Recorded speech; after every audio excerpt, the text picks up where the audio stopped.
This type of project is important because we're trying to maintain the safety of those that are running the trains and the communities around the railroad that the trains run through. Like what happened in Palestine, Ohio a couple years ago with the huge chemical spill. I believe that was caused by a derailment. And so with the sensor, we'd be able to take the precautions ahead of time to prevent that.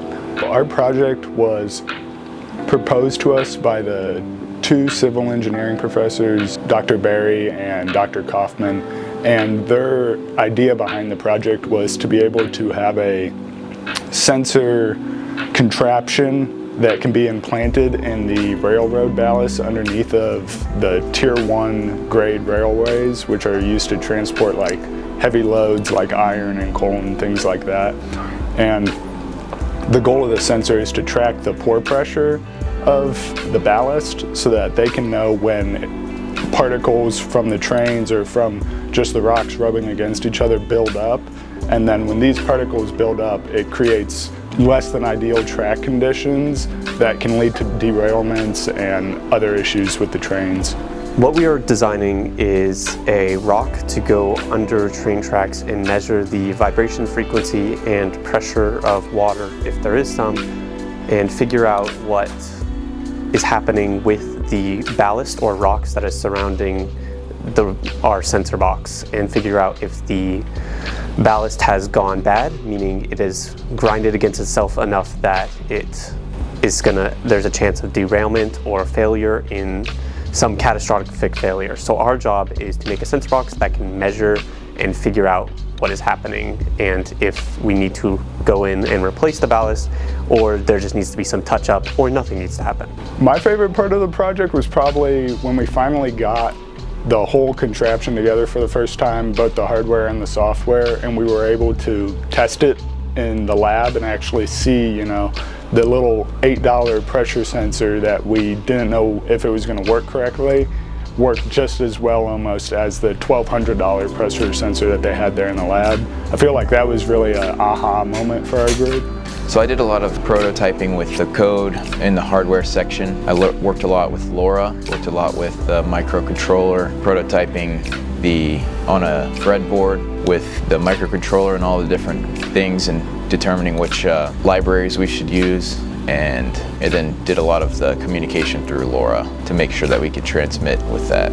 Even though I am computer engineering, I took more of the front-end user experience role for the project. So that included creating a website that can be accessed by whoever's using it. And as part of that, we wanted to create a module that can communicate with our device. So we had to use a Raspberry Pi that's then hosting that web server and serving that to the user. So in our case, it's serving the data to our sponsor whenever they do tests. My role was more on the front end software, so how we're representing the data that we take from the sensors and how we are displaying that data to the users and how we're going to manage having multiple rocks and tracking which data is coming from which rock. My role was mostly hardware design and helping picking out circuitry, figuring out what specifications we need to meet, what battery capacity we're trying to hit, and some of the basic Arduino or C code that was needed to help make this rock run. On the hardware side, I bet the front end side would have some different opinions. I would say the hardest part was trying to make everything battery efficient.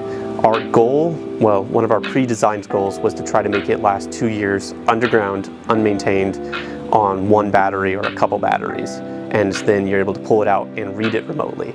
So the batteries, we're currently pulling about 100 milliamps, and we have a 3600 milliamp battery, meaning we can last, if we optimize it, maybe 200 or 300 days.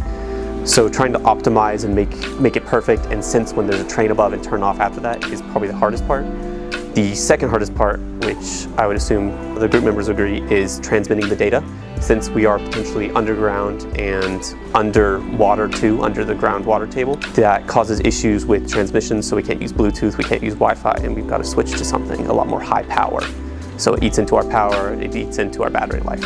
We put it into the machine and it worked, and it was just exciting because we put a lot of time and effort into working on it, and then whenever you see it working and it's transmitting out from the water while it has a lot of pressure on the box, it's really cool to see, and it's pretty thrilling. I think that's why I did engineering, is for stuff like this, why I chose it. I am very proud of this project. I have put maybe close to 100 hours, maybe a little more, into it, and designing and reiterating and trying to make it look clean. I've got circuit boards that are wired really pretty and really good looking on a resume or on a photo resume, and I keep on iterating. Even though we're pretty much done, I'm still iterating on our final design, trying to make it a clean circuit board and screw-on design so it's even simpler and easier for anyone to install. Dr. Berry and Dr. Kaufman, who are the sponsors for our project, they're from the civil engineering department.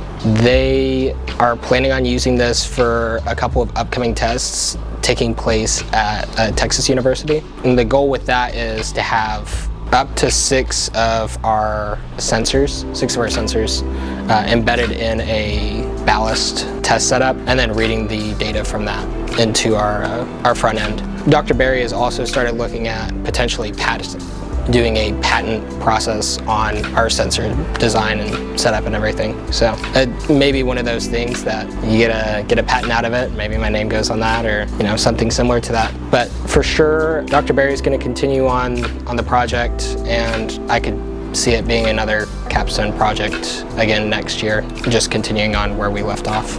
Mainly my experience with working with my team members. I mean, all of my team members and the professors sponsoring the project. Both of our sponsors are really great and really have been really helpful throughout this process. They've been supportive of any ideas that we've had, and they want to actually hear from us. They're not just saying, here's the way you're going to do it and you need to follow what we want done. They've kind of given us free rein to explore our options. And as far as my group members, I mean, working with Duncan, Hayden, and Russell has been a blast. I mean, we've worked really well together as a group, and I think we've made some major headway this semester on this project.